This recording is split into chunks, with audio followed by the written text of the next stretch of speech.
Friends Pallipalayam chicken எப்படி செய்யலான்னு பார்க்கலாம் வாங்க. அதுக்கு 1/2 கிலோ வெங்காயம், சின்ன வெங்காயத்த பொடியா கட் பண்ணி வச்சுக்கணும். 4, 5 பல்லு பூண்ட பொடியா கட் பண்ணி வச்சுக்கணும். மொளகாவ 10 மொளகாவ கிள்ளி உள்ள இருக்க விதையெல்லாம் எடுத்துடணுங்க. எண்ணெய் சட்டி வச்சு நம்ம எண்ணெய் ஊத்தி கடுகு, உளுத்தம் பருப்பு பொரிஞ்சதுக்கப்புறம் நம்ம அந்த மொளகாவ சவக்க வதக்கிட்டு, இந்த வெங்காயத்தையும் எடுத்து போட்டு ஒரு அரை வேக்காடா ரொம்பலாம் வேணாம். ஒரு கண்ணாடி பதம் வர அளவுக்கு நல்லா வதக்கிட்டு, கழுவி எடுத்து வச்சிருக்கோம்ல சிக்கன் அதையும் போட்டுட்டு, ஒரு 1 1/2 ஸ்பூன் இஞ்சி பூண்டு பேஸ்ட் போட்டுக்கணுங்க. இதுக்கு ரொம்பலாம் மசால் தேவையில்ல. இந்த மொளகா கிள்ளி வச்சிருக்கோம்ல, மொளகா அதுவே போதும். இந்த இஞ்சி பூண்டு பேஸ்ட்டே போதும் நமக்கு. வேற எந்த இதுவும் வேண்டாம். மொளகாத்தூள் எதுவுமே வேண்டாம்.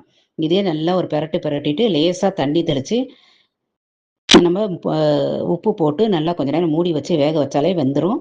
இறக்க போற நேரத்துல தேங்காவ இப்படி பல்லு பல்லா கீறி போட்டு நல்லா 2 வதக்கிட்டு, மேல கொத்தமல்லி தூவி போட்டு இறக்குனீங்கன்னா, அருமையான பள்ளிப்பாளையம் சிக்கன் ரெடிங்க.